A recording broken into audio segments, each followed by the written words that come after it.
another episode of Canvas Confessions, where creativity meets chaos. I am your host, Tanzania. I am glad if you guys came back for the second round. If you are new here, please subscribe and join our little family.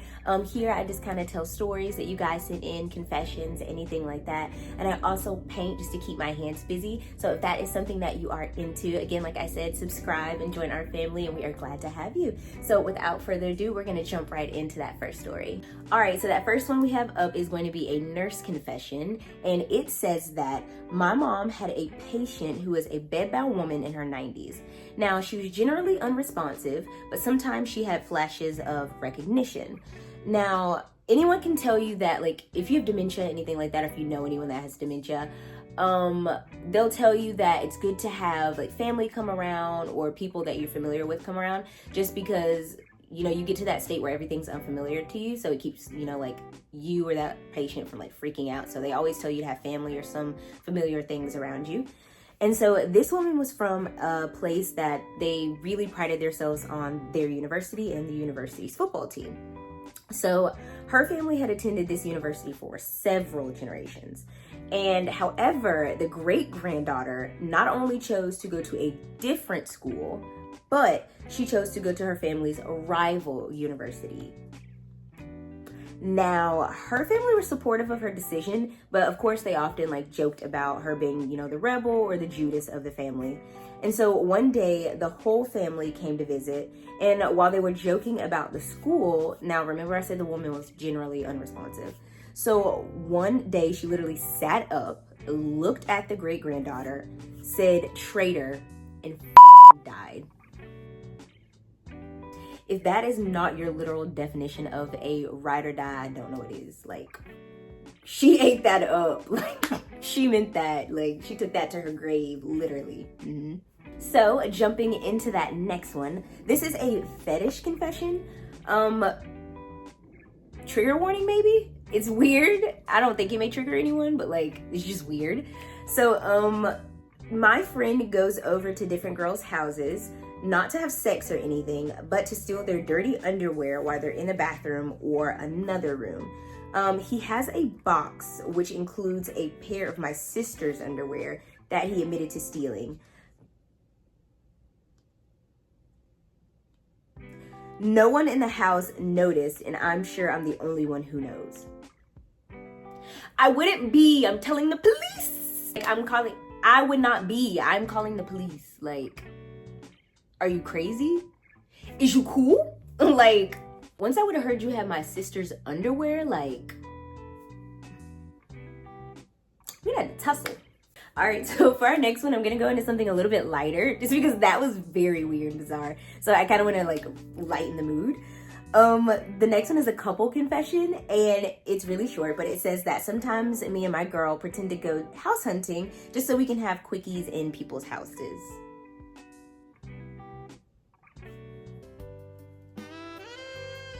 I mean, I didn't hear anything wrong. Just kidding. I love the Lord. I don't have sex. But kudos to y'all, because I kind of do feel like that's a really like creative idea. I've never heard of that one, so I'm gonna give it up. We're gonna give it up. So I was slacking. I forgot to tell you guys what I was using. Of course, we are going in with our favorite marker, Sharpie markers. And we are going to be using a brown because, of course, they don't have a brown in those. Not sure why. I'm petitioning Sharpie, if y'all watch this, please get a brown, a skin tone, or just a regular brown in these. Please, please. Thank you. So, no pun intended, but please buckle your seatbelt for this next confession because it is a wild one.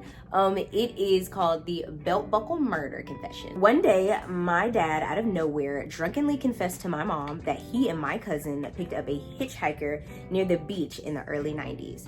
Now, they were intoxicated, and one thing led to another, and they ended up killing the guy and burying him in a sand dune. Now, they were going through a breakup phase, and my mom assumed this was just my dad trying to, scare her, get her to stay. And years later, a story comes on the news, and they're asking for information on remains buried in a sand dune. Now, my mom really wasn't paying attention to this, but they started to describe a belt buckle that may help identify the man. So my mom kind of flipped out because she very vividly remembered my dad like bragging about taking off this guy's belt, which had a very big Texas style belt buckle, and they beat him with it while making fun of the buckle. So the next day, my cousin, I guess he saw the story on the news. He called and he said he and his buddies would not hesitate to kill us if we breathed a word. Now, my mom felt guilty about not turning them in, of course, but she lost her sister at a really young age and she just couldn't fathom losing me as well. So the rest of that story is history, and of course, they are free. That is so sad. Oh my God. I don't feel like I know what to do about something like that, because it's like,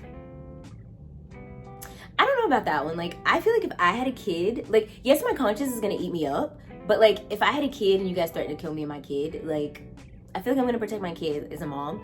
And if you guys already killed somebody before, like, of course y'all ain't gonna hesitate to kill us too. So we're gonna be quiet, I feel like, but that would be sad and my conscience is gonna eat me up forever. So I don't know what my kid's gonna do later when she grow up, so that might be a cool little plot twist, but as for her mama, okay, forewarning before we get into this next story, if you did not play Cookie Mama, you suck, because you're probably not gonna get this, so you needed to play Cookie Mama. So, of course, if you couldn't tell, this is a Cookie Mama confession, and I think this one's hilarious. So, yes, I got the Cookie Mama game when it came out. It was really popular. I got it for Christmas. And so I would do like every little kid would, and I would pretend to make meals for my family. Now, while I pretended to make these meals, I would have all this different commentary for that family member. So I remember one day, I think it might have actually been Christmas Day, the day I got the game, I was cooking a steak or some type of meat, and one of the steps or mini games that you have to do is you have to tenderize the meat using a meat tenderizer. So I was making the steak, we're just gonna call it a steak, you guys. So I was making the steak for my brother, and while doing this, I started shouting out, "Look, I'm beating your meat, I'm beating your meat." I feel like that's like a guideline thing. Like, can I even say that? Anywho, my brother was mortified. He's like, "Stop saying that." And while I was about 6 or 7 at the time, I could not understand why he was so upset. But because he was that upset, that was enough to make me stop saying it. So now that I've grown up, fast forward, I do understand what that was about. I'm glad you do, I guess. But looking back on it, it was a very funny memory, and it's something that me and him laugh about to this day. As you should not. Don't laugh about that because it's weird and that's nasty. Don't laugh about that no more. Don't bring that up. That's not no Thanksgiving. Don't bring that up. All right, guys, so that last confession to close up the show is going to be a little weird, and it is a bestie confession. So my best friend and I took anatomy in high school, and the assignment was dissecting fetal pigs. Now, one day, my best friend confessed to me that she stole a fetal pig from the lab, took it home, and dressed it in baby clothes. This is about as worse as that friend with the panties. Like, where are y'all finding these friends? Like, who are these people? Like, I don't know, but like, I just genuinely hope I never run into these type of people, because I don't know where they're going or like where they're hanging out or where they're finding them. But them birds of a feather need to stop flocking together. Like, get away from them. The panty person, you got all that. Get away from these people. Like, And now, cue the drum roll for my favorite part of the video.